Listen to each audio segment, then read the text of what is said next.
क्या आप जानते हैं कि हम रोज़मर्रा में जितनी चीज़ें इस्तेमाल करते हैं उनमें बहुत सारी ऐसी चीज़ें भी हैं जो ख़ास मकसद से तैयार नहीं की गईं।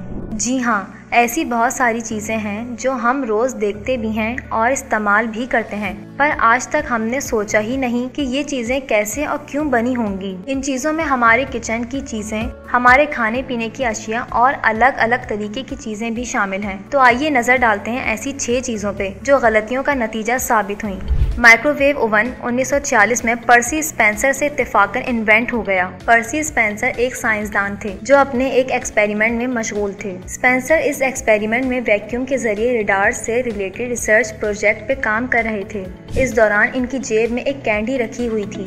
इनको महसूस हुआ कि जो कैंडी इनकी जेब में है वो पिघल रही है। इन्होंने फिर कुछ कॉर्न्स लिए और अपनी इस मशीन में रखे तो हैरान हुए कि कॉर्न्स पॉपकॉर्न बनने लगे थे।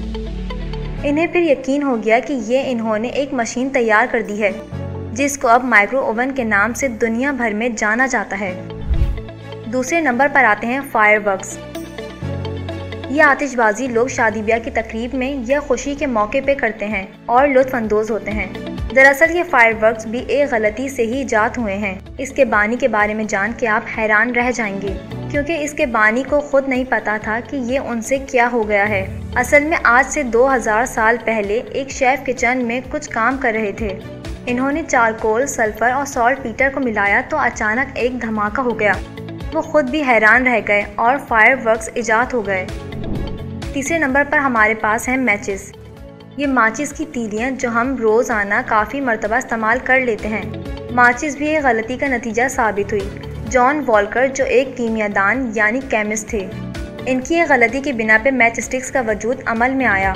हुआ कुछ यूँ कि 1826 में जॉन एक दफ़ा इत्तेफाक से एक तीली को चूल्हे के पास लेकर गए जिसके किनारे पे कुछ केमिकल्स लगे हुए थे। इस तीली ने आग पकड़ ली।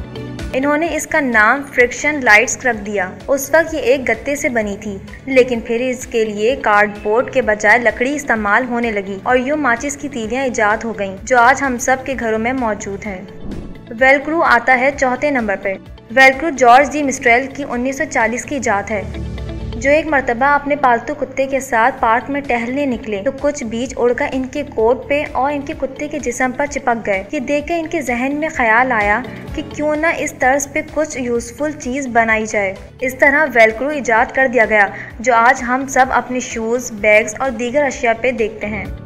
आइसक्रीम कोन्स वो खाने की चीज़ है जिसके शौकीन सभी होते हैं। हुआ यूँ कि 1904 में एक आइसक्रीम फेयर में आइसक्रीम के स्टॉल से लोग आइसक्रीम बहुत खरीद रहे थे तो प्लेट्स और प्यालियाँ ख़त्म होने लगीं। तो दूसरे स्टॉल के ओनर अर्नेस्ट हॉमी जो वेफर्स बना रहे थे, दोनों के जहन में आइडिया आया कि क्यों ना हम वेफर्स को रोल करके उसमें आइसक्रीम डाल के बेच दें।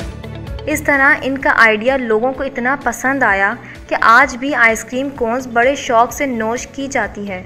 आखिरी नंबर पर बात करें तो पोटैटो चिप्स को फरामोश नहीं किया जा सकता। एक शेफ जिनका नाम जॉर्ज क्रम्ब है, इन्होंने पोटैटो चिप्स तैयार किए। एक दफ़ा एक कस्टमर ने फ्राइड पोटैटो ऑर्डर किए। उसे उनके फ्राइड पोटैटो पसंद न आए। वो बार बार प्लेट वापस भिजवा देता, हत्ता कि शेफ को गुस्सा आ गया। उन्होंने आलू को हद दर्जा पतला काटा और इतना फ्राई किया कि वो हार्ड हो गए। जब कस्टमर को सर्व किया गया तो उसे ये फ्राइड पोटैटोज जो कि पोटैटो चिप्स बन चुके थे बहुत पसंद आए और ये पोटैटो चिप्स वहाँ मकबूल हो गए और हम सब भी इस डिश को बहुत सराहते हैं और स्नैक्स के तौर पर यूज़ करते हैं। तो यकीन है कि आज आप लोगों को काफ़ी मालूमात हासिल हुई होगी। आजकल जो चीज़ें हम इस्तेमाल करते हैं वो कौन कौन सी गलतियों और गुस्से का नतीजा है। मज़ीद इस तरह के दिलचस्प हक़ाइक़ जानने के लिए हमारा चैनल सब्सक्राइब करें और बेल आइकन का बटन ज़रूर दबाएँ।